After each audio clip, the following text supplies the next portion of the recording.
What's going on, everybody? Welcome back to the channel. It's your boy BT. Today we are taking a ride in this Volkswagen GTI, and we're going to talk about this vehicle, pros, cons. You know, it's kind of hard to just hop in a car and do a review and it be a lasting, you know, practical review. Nothing wrong with people who hop in a car and do a review and all, but for me, you know, it takes actually driving the car on a daily basis for an extended period of time to truly see how that car performs and if it actually works for you. All right, so to start off, this is a 4-cylinder turbocharged vehicle. This particular spec is a 6-speed manual transmission. So what I can say from the regular daily driving experience is that with this particular spec, this vehicle, you know, driving a manual transmission is fun. It obviously it can be a bit of a burden in traffic scenarios, you know, your whole clutch and all that, but that's in any manual transmission vehicle. But what I do like about this is that when you want to move, it moves. So this car is small. It is a little on the tall side, but I think that works out for the fact that it's a hatchback. You can fold the seats down. You can get a decent amount of cargo in here for storage. Even without the seats folded, you can fit a decent amount of things.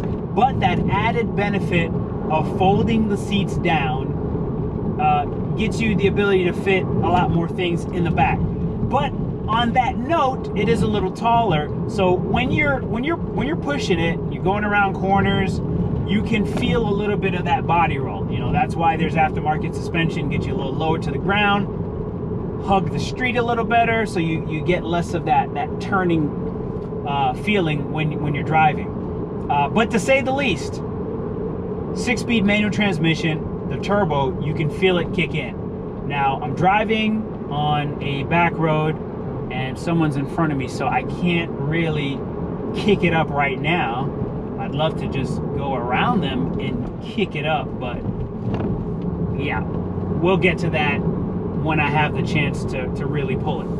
All right, so when it comes to the practicality of this car, I think, you know, everyone has a different taste in vehicles. My particular taste is not the same as the next man's taste. Somebody could purchase this vehicle and absolutely love it. Somebody could purchase this and absolutely hate it. With that said, let's talk about gas mileage. It's rated right here on the screen, okay?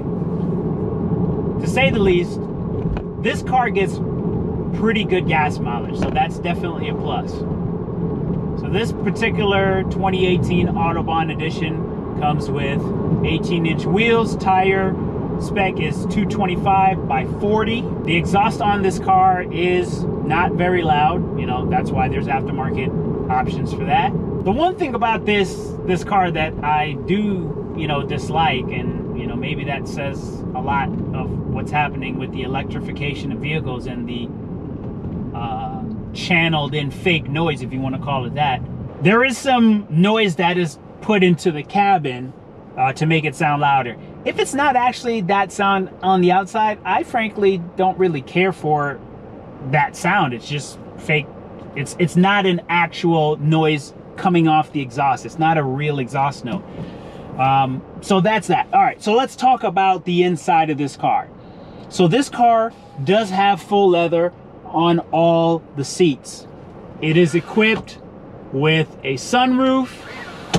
What I don't really necessarily care for is the style of how the sunroof is actually covered. There's this little mesh thing. It kind of rattles and squeaks at times, and sometimes as you're driving, it tends to like slide back. So not really a fan of that. The other thing that is quite interesting is on a lot of cars, it is kind of semi-standard to have garage buttons. You've got nothing here. There is no home link system equipped in this car. It is what it is. Not a whole lot to really talk about. It's a very straightforward car. So seats, Okay, seats are leather. One thing I will say about the seats, I've noticed in a lot of German cars, the seats to me, they're not as comfortable, especially on the back. Specifically for this GTI, I would say comfort level for these seats on a scale of 10, probably like a 6. For me, I'm not very fond of these seats. This is the third GTI I've owned, and it seems like it is what it is. That's just the way they design. It's not my preference. When you're doing longer trips, you really feel some of that stiffness in your back. I mean, don't get me wrong, you're gonna feel something driving long distance regardless of what you're in, but having a well-designed seat really helps with dealing with some of that fatigue that can occur as you're driving. All right, so that's basically it. This is the GTI. It comes with navigation, heated seats on both sides. You can sync the AC, dual climate zone. Pretty straightforward. Also has heated mirrors. So there's nothing crazy about this particular spec. This is not a Golf R. Needless to say, you know, for someone who likes this style of vehicle, I mean, hatchbacks are great looking cars. When I was younger, I was really into hatchbacks. I guess as I've gotten older, you know, your taste kind of changes a little bit. It's been fun owning this car. When driving this car on the road, I've been able to really get up and go, which is pretty cool. I mean, it's not heavy. It's a small car. Even though it doesn't have a giant engine, the thing moves. When you push it and that turbo kicks in, you really get a nice little propulsion out of it. So let's see if we can get you a nice little pull here. Yeah, so when you get down in the gear and you push it, it moves. It moves. You can hear the turbo doing its thing. So needless to say, not a bad vehicle. By far, not a bad vehicle. Again, it depends on your taste, your preference, what you like, what you don't like, what have you. So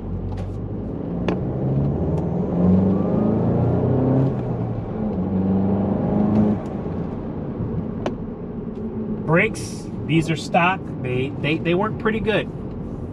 Stock brakes are pretty good. No complaints there.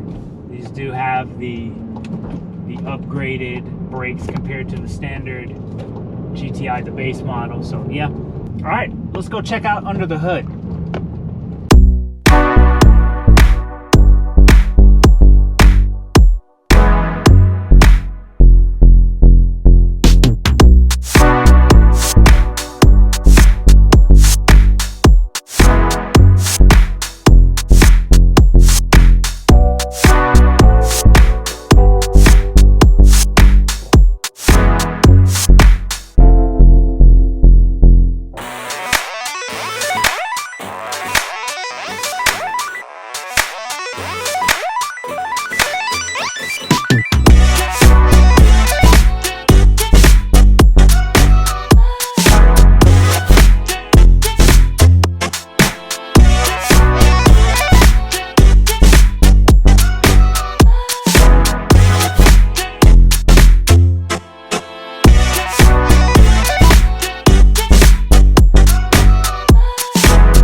let's give it a boost.